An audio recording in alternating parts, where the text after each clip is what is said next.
This week on HomeKit News, the Aqara Doorbell Camera G400 with power over Ethernet.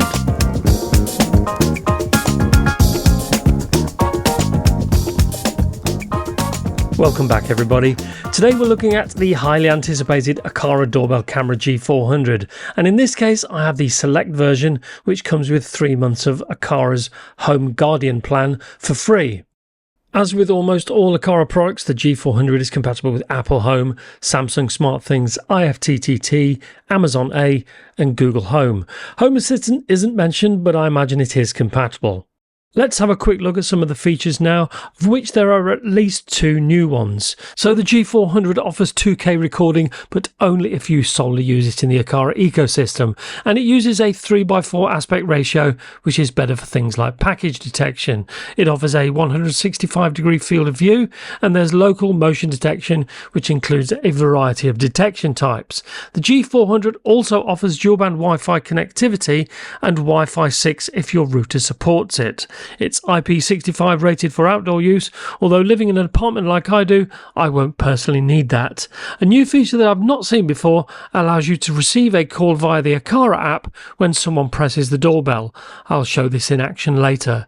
Of course, one big feature for some is the PoE or Power over Ethernet option, which works as well as you'd expect. Of course, it works with Apple Home and HomeKit Secure Video if that's your preference. That's all there is for the package so far, so let's see what's inside. So first is the doorbell itself, which we'll look at in more detail shortly. Then we have 2 brackets for mounting the doorbell. This is the main one and what you'd use if you wanted to mount it facing directly forward. The second bracket allows you to set the doorbell at a 15-degree angle, either facing left or right. There are some wires for connecting to the existing doorbell if you have them, as well as screws for mounting the doorbell itself. This is one of 2 rubber stoppers for protecting certain internals from water ingress. You also get a template so you can mount it correctly, along with some basic instructions and other paperwork. A small screwdriver is also included to help with fitting the device. There's a USB-C cable which is solely for powering the included chime, which you'll be interested to know is now optional. So here's the G400 along with the previously mentioned brackets. You can see a cutout on the bracket for the wires to travel that matches up with a slot on the back of the doorbell. It's easier to remove the doorbell than with the previous Aqara doorbells, which is either a good or bad thing depending on your preferences, but there's still the anti-tamper feature built in, which will alert you when someone tries to remove it. A closer look at the back reveals the reset button should you need it, and the 2 contacts for wiring the doorbell. So to be clear, the G400 does not use any batteries. On the bottom is a speaker which allows a doorbell sound to play, so people outside know the doorbell is playing a sound. There's also a rubber stopper in place with a channel for an Ethernet cable. With that removed, you can see the Ethernet port, and next to that is a slot for an SD card, so recordings are no longer held in the chime, as is the case with the G4 and the G410.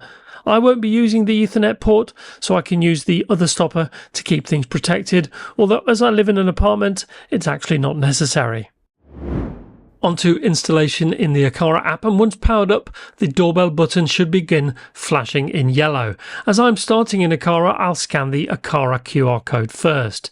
At this point, you can choose whether to use Wi-Fi or PoE, but you can change that later if you wish. Once I've connected to Wi-Fi, I'll go through the usual steps of adding it to a room and naming it, and that's it for the Aqara side of things, although if you choose to use the included chime, you can continue with the next stage of the installation. The chime incidentally connects to the doorbell using a pretty standard 433 MHz radio frequency. I'll just test it now to see if it works. So next I need to get it into Apple Home, which you can do from within the Aqara app. As with any HomeKit compatible device, the installation is very straightforward, and if you do it via the Aqara app, you don't even need to scan the HomeKit QR code. So let's have a quick look at the G400 in Apple Home first, and aside from the camera there is a motion sensor, although as I understand it this is a pixel based motion sensor, not a proper PIR sensor. All the standard options for detection types are here: people, animals, vehicles and packages, and you can also disable the status light and the night vision light if required. You can also use your HomePods as doorbell chimes too, and I've got all three of my HomePods mini set to do so. Let's do a quick test now to see how the video looks via Apple Home. I've set it up temporarily for now, but as you can see the aspect ratio is 3:4, so you get more of the top and bottom. But as it's a 165 field of view, you still get enough of the sides too. I've got it set up a bit higher than recommended in this test, so ideally it should be around 1.4 meters from the ground. As the corridor is always lit, I had to test the night vision in our living room. So this is night vision, and this is the recordings of my voice. 1, 2, 3, ABC. Note that the resolution is not 2K in Apple Home and is in fact slightly less than 1080p at 1600 by 1200 pixels. One new feature you might like, as long as you plan to keep the Aqara app installed, is when the doorbell is pressed, you get a call come in on your phone, which then allows you to see the live feed and speak to the visitor. It'd be nice if Apple Home could also do this natively. One important note is that if you plan on using power over Ethernet, make sure you get the right type of cable. Now, if I plug this one in, it'll work fine, but when it comes to the rubber stopper, you'll see that it's not really designed for the particular shape of this cable, so it might be best to take the stopper with you before purchasing a new cable. In comparison to the G410 I have here, which is a great doorbell by the way, you can see it's around the same height but clearly slimmer at 48mm wide compared to the G410 at 65mm wide. It does appear a little deeper, but that's not taking into account the protruding rings on the front of the G410. As previously mentioned, it's a lot easier to remove the doorbell now, so the G4 and the G410 both use a side screw, which for some was difficult to access.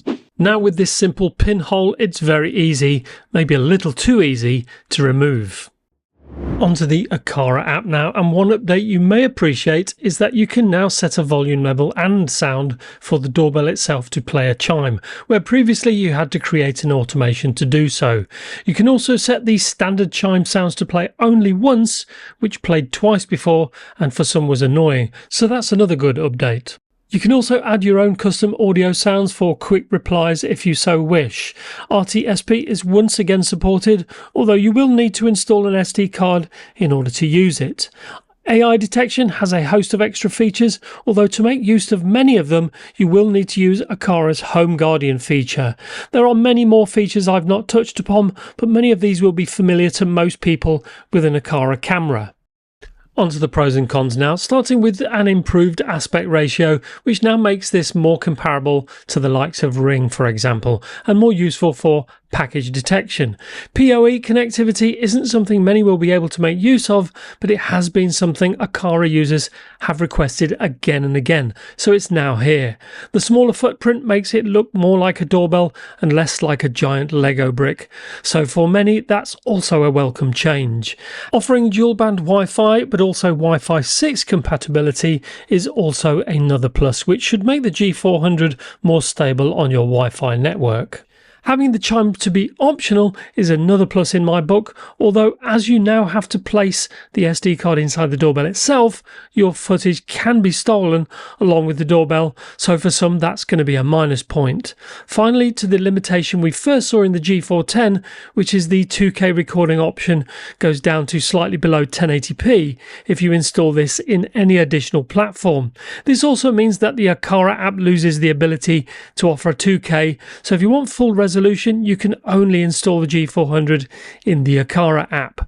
Overall though, Aqara has released something that ticks many of the boxes for people who just weren't quite on board with the G4 or the G410, so generally speaking this is another win. Of course this doesn't offer a built-in Zigbee hub, Matter controller or thread border router like the G410, but honestly sometimes a device without yet another hub is all that most people need, and this is it.